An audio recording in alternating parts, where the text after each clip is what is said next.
ನನ್ನ ಹೆಸರು ಚಂದ್ರಕಾಂತ್ ಅಫಜಲ್ಪುರು. ರಾತ್ರಿ 9ಕ್ಕೆ ನಾನು ದುಕಾನ್ ಮುಚ್ಕೊಂಡು ಹೋಗಿದ್ವಿ. 10ಕ್ಕೆ ಉರಿ ಆಗ್ತಾಯಿದ್ರು, ಶಾರ್ಟ್ ಸರ್ಕಿಟಾಗಿ ಉರಿ ಆಗ್ತಾಯಿದ್ರು. ಇಲ್ಲಿ ಮಕ್ಕಳಿಗೆ ದುಕಾನ್ದು ಬಂದು ಕಿಸಿ ನಂಗೆ ಕಾಲ್ ಮಾಡಿದ್ರಿ. ಕಾಲ್ ಮಾಡಿದ್ರೆ ಬರೋತಕ್ಕ ಪೂರ ಸುತ್ತಿದ್ರಿ. ಒಂದು 3 ಕ್ವಿಂಟಲ್ ವಾಯರ್ ಇತ್ತು, ವೈಂಡಿಂಗ್ ಮಾಡೋ ವಾಯರು. ಅದು ಸುತ್ತಾಗಿ ಅದಕ್ಕೆ ಏನು ಬೇಕು ಸ್ಪೇರ್ ಪಾರ್ಟ್ಸ್ಗಳು, ಸ್ಟಾರ್ಟರ್ಗಳು, ಹೊಸ ಮೂತ್ರ ತುಂಬಿ ಒಟ್ಟು ಕೊಟ್ಟು ಎಷ್ಟು ಲಕ್ಷದ ಮೌಲ್ಯ ಲಾಸ್ ಆಗಿದೆ? 4-5 ಲಕ್ಷ ರೂಪಾಯಿ ಅಮೌಂಟ್ ಎಲ್ಲ ಲಾಸ್ ಆಗಿದೆ. ಎಲ್ಲ ಲಾಸ್ ಆಗಿದೆ. ಏನಾಗಿ ನಮ್ಮ ಜೀವನನೇ ಇದ್ರ ಮೇಲೆ ಐತ್ರಿ. ಈಗ ಇದೇ ಈಗ ಏನಾಗಬೇಕು ಇದೆ? ಈಗೇನು ನಮಗೆ ಪರಿಹಾರ ಕೊಟ್ಟರಪ್ಪ ಅಂದ್ರೆ ಇದು ಪರಿಹಾರ ಕೊಡೋದು ಏನು ಜೀವನಕ್ಕೆ ಉಪಯೋಗ ಆಗ್ತದೆ. ಕೇಂದ್ರ ತಹಸೀಲ್ದಾರ್ ಸ್ವಲ್ಪ ಅವರು ಬಂದು ನೋಟಿಸ್ ನಮ್ಗೆ ಏನು ಪರಿಹಾರ ಕೊಟ್ಟರೆ ನಮ್ಮ ಜೀವನಗಳು ಹೌದು. ನನ್ನ ಹೆಸರು ಗುರುರಾಜ್ ಅಂತೇಳಿ.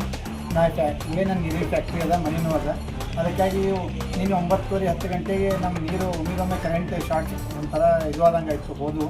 ಯಾಕೆ ಹೋದು ಅಂತ ಎನ್ಕ್ವೈರಿ ಮಾಡೋದ್ರಾಗೆ ಇಲ್ಲಿ ಉರಿಯತ್ತೆ ಅಂತ ಹೇಳಿದ್ರು. ಅಲ್ಲಿಂದ ಓನರ್ ಯಾಕಂದ್ರೆ ನಮ್ಮ ಮನೆಯದೆಲ್ಲ ನೀರಿಂದೆಲ್ಲ ಅವನೇ ರಿಪೇರಿ ಮಾಡ್ತಿದ್ದ. ಎಲ್ಲ ಏನೇ ತೊಂದರೆ ಆದರೂ ಅವನೇ ಬರ್ತಿದ್ದ. ಒಮ್ಮೆ ಫೋನ್ ಮಾಡಿದ್ರೆ ಯಾವುದೇ ಫೋನ್ ಮಾಡಿದ್ರೆ ಗೊತ್ತಾಗ ಯಾಕೆ ಹೋಗ್ತದೆ ಅಂತಂದು ಕೇಳಿದ ಏನಂದ ನನ್ನ ಒಟ್ಟು ಉರಿ ಹತ್ತಿದ್ರಿ, ಒಂದು ಸ್ವಲ್ಪ ಕೀಗೋರಿಗೆ ಫೋನ್ ಹಚ್ಚತ್ತೆ ಅಲ್ಲ. ಅಷ್ಟೊತ್ತಿಗೆ ನಾವು ಇವನಿಗೆ ಹಚ್ಚಿದ್ವಿ, ಯಾರಂದ್ರೆ ಯಲ್ಲಪ್ಪಗೆ ಹಚ್ಚಿದ್ವಿ. ಯಲ್ಲಪ್ಪನ ಏನಂದ ಇಲ್ಲ ಹಿರಾಣಿಗೆ ಹಚ್ಚಿರಿ, ಹಿರಾಣ್ ಬರ್ತಂದೆ. ಹಿರಾಣ್ ಅಷ್ಟೊತ್ತಿಗೆ ಹಿರಾಣ ಫೋನ್ ಮಾಡಿದ್ವಿ. ಹಿರಾಣ್ ಬಂದು ಬರೋದಾಗೆ ಇದು ಫೈರ್ ಆಫೀಸರ್ ಬಂದಿದ್ರು. ಉರಿಯತ್ತಿ ಎಲ್ಲ ಜಾಸ್ತಿ ಉರಿಯತ್ತಲ್ಲ, ಅದಕ್ಕೆ ಅವೆಲ್ಲ ನಮ್ಮ ಊರೆಲ್ಲ ವಿಡಿಯೋಗಳು ಮಾಡ್ಕೊಂಡಿದ್ರು.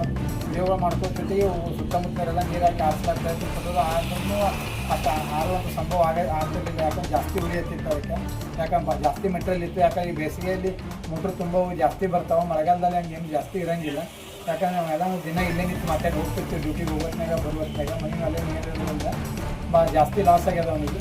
ಆದ್ದರಿಂದ ಗೆಸ್ಟಾಮ್ದವ್ರಿಗೆ ಅದು ಎಲ್ಲ ಬಂದು ಹೇಳಿದ್ವಿ, ಎಲ್ಲ ಮಾಡಿಸ್ತೀವಿ, ಮುಂಜಾನೆ ಬರ್ರಿ ಅಂತ ಹೇಳಿದ್ದಾರೆ. ಅದಕ್ಕೆ ಹೋಗ್ಬರುವಂಥ ಪ್ರಯತ್ನ ಮಾಡ್ತೀವಿ.